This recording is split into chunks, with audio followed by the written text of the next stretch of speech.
16 of Queensland's schools gathered last week to showcase their science skills in the three-day State Science and Engineering Challenge Championships event held on behalf of the University of Newcastle.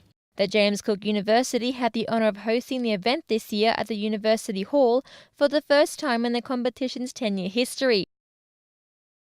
North Queensland Regional Coordinator for the Science and Engineering Challenge, Vivian Doherty, said it was a privilege to hold the event at the university. So I was really excited that we could actually have the state challenge here in Townsville as well, because it's quite expensive to have the event. JCU pays quite a lot of money for them to come up from Newcastle to run the event.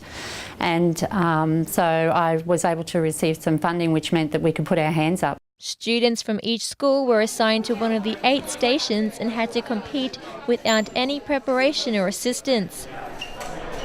The students were challenged by the creativity and the practical difficulty that the activities required as they examined the structure of their designs. Director of the Science and Engineering Challenge from the University of Newcastle, Terry Burns, said the competition is a practical approach to encouraging students to develop an interest in the field of science and engineering. So what we're trying to do is to give them a taster for what it would be like to work in those areas. So all the skills that you're using here today are similar skills to use in the real workforce. So by saying, you know, I can achieve success, or I do need a bit of maths, I need to be able to work in a team, those are the sorts of things that you need to get a handle on to work in these careers.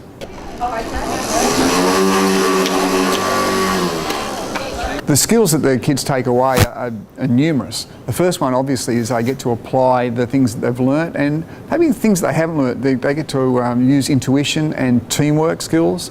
They get to use creative skills. They get to discover things for themselves. Some kids will say, you know, it's the first time I've ever built anything, which is a pretty good opportunity. So all those are the sorts of skills that you need to work as a scientist or engineer as well.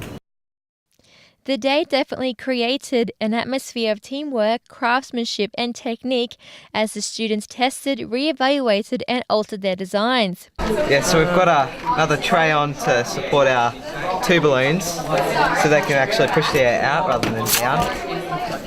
Yeah, so we're hoping that's going to work because we've only got like a minute left.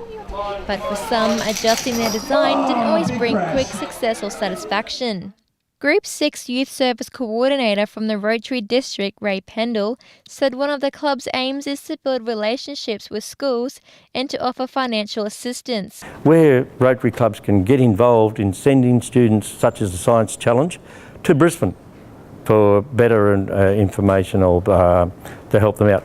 Across the 3 days, 5 to 6 different schools competed on separate days with a total of 428 grade 9 and 10 students attending the competition. The school scoring the highest points each day was announced. However, the school achieving the highest score across the 3 days was off to the Nationals. The local school Home Hill State High for the Townsville region won the second day of the challenge, but missed that on the national spot by just 176 points. The Home Hill students said the hands-on experience and time constraints taught them to work under pressure and develop their problem-solving skills. It's a bit scary and stressful at first, but once you get into it, you get into that zone. And yeah, I believe it's been a very amazing experience. You feel like you get to work as a team and then you're more confident when you get back to school. But it was St Joseph Nudgee College from Brisbane North who topped the scoreboard, reaching a remarkable 1,179 points, crowning them as the winners for the week.